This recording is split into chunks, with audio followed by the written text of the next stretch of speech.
महाविकास आघाडीच्या वतीने नगराध्यक्ष पदाची अधिकृत उमेदवार असलेल्या भावनाताई घाणेकर यांनी आज मोठ्या उत्साहात आपला उमेदवारी अर्ज दाखल केला।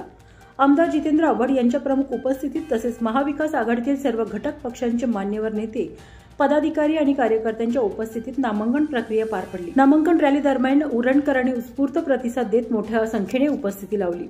नागरिकांनी दाखवलेला उत्साह, ऐक्य आणि जनसमर्थनामुळे संपूर्ण परिसरात निवडणुकीची चुरस जाणू लागली आहे। या प्रचंड उपस्थितीबद्दल कृतज्ञता व्यक्त करत भावनाताईंनी सांगितले की उरणकरांचा ठाम पाठिंबा हीच आमची खरी ताकद आहे। येणाऱ्या निवडणुकीत हेच सामर्थ्य आम्हाला नवा उत्साह आणि दिशा देईल।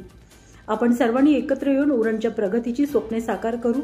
बदलाची वेळ आता आली आहे आणि हा सकारात्मक बदल आपणच घडवणार आहोत। या प्रसंगी राष्ट्रवादी काँग्रेसचे आमदार जितेंद्र आव्हाड, माजी आमदार मनोहर शेठ भोईर, काँग्रेसचे रायगड जिल्हाध्यक्ष महेंद्र शेठ घरत, सरचिटणीस मिलिंद पाडगावकर, अल्पसंख्याक अध्यक्ष अखलाक शिलोत्री तसेच महाविकास आघाडीतील अनेक नेते आणि कार्यकर्ते मोठ्या संख्येने उपस्थित होते।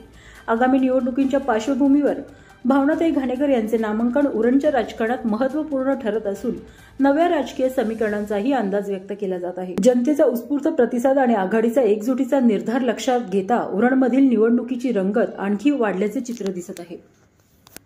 सर्व विरोधी पक्षातर्फे एकमेव उमेदवार म्हणून भावना घाणेकर यांचा फॉर्म भरलेला आहे। नुकताच आम्ही फॉर्म भरून आलो, पण एकंदर जर रिस्पॉन्स बघतोय, लोकांचा जो प्रतिसाद बघतोय, त्यातनं भावना घाणेकर या विजयी होतील याच्याबद्दल मला खात्री आहे। लोकांना एक बदल हवा आहे।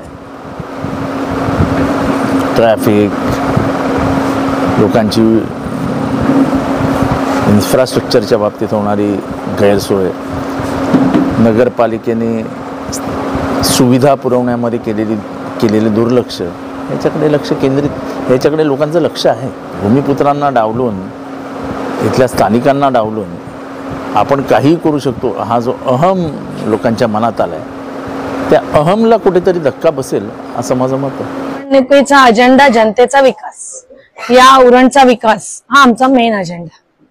या ठिकाणी बघाल आपण उरणमध्ये आल्याच्या नंतर उरणचा आजूबाजूचा परिसर म्हणजे एअरपोर्ट असेल, अटल सेतू ज्या पद्धतीने डेव्हलप होतंय, आपण बघाल उरणमध्ये आल्यानंतर आपल्याला किती ट्रॅफिक लागली की नाही। कचऱ्याचं साम्राज्य आहे त्या ठिकाणी, रस्ते नाही, पाण्याचं कोट्यावधीचं बिल थकलेलं आहे। मग आपण बघाल टाउन हॉलचं 11 वर्ष काम चालू आहे।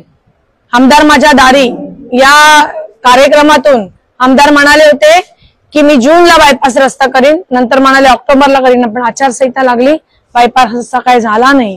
असे खूप आश्वासनं आम्ही सगळ्यांनी बघितले। सेफ्टी झोनचा मुद्दा या ठिकाणी आहे, अनेक मुद्दे आहेत जे लोकांच्या जीवाभावाचे मुद्दे आहेत। लोकांना त्यातून रोज त्रास होतो, परंतु छोटे छोटे काम आहेत। पण यांना इतकं आहे की या ठिकाणी आमचा अतुल ठाकूर नावाचा एक नगरसेवक शिवसेनेचा होता, पण त्याच्या वार्डात एकही छटांबर सुद्धा त्या ठिकाणी निधी दिला नाही का, तो विरोधात आहे। अशी भूमिका या ठिकाणी आहे आणि ही मुजोरशाही आता आम्ही चालू देणार नाही, कारण या ठिकाणी लोकांना विकास हवा आहे।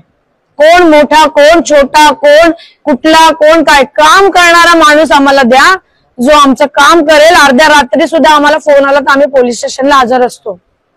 ह्यांच्याकडे ते जातात पोलीस स्टेशनला, पण त्यांच्या कार्यकर्त्यांसाठी, खास कार्यकर्त्यांसाठी विकास झाला, पण त्यांच्या भोवताली असलेल्या काही कॉन्ट्रॅक्टरांचा झाला आणि त्यांचा स्वतःचा झाला। या ठिकाणी विकास उरणचा झाला नाही, म्हणून आम्ही साऱ्यांनी एक चंग बांधला आहे की या ठिकाणी जनतेच्या मनातला नगराध्यक्ष या ठिकाणी बसेल। मी भावना घाणेकर म्हणून निवडणूक लढवत नाही, तर या जनतेच्या मनातला नगराध्यक्ष या ठिकाणी बसावं यासाठी निवडणूक लढते। आम्ही साऱ्यांनी चंग बांधला आणि 100% आम्ही विजयी होणार हा विश्वास माझ्या मनामध्ये। आपण बघाल या ठिकाणी एका मेसेजवर लोक आली, आम्ही धरून बांधून आणलेली लोक नव्हती। मी फक्त सोशल मीडियावर काल रात्री एक क्लिप टाकली आणि साऱ्यांनी, सगळ्या पक्षाच्या प्रमुखांनी टाकली आणि इतकी लोक आली। लोकांना वाटतंय बदल हवा म्हणून आली आहेत ना।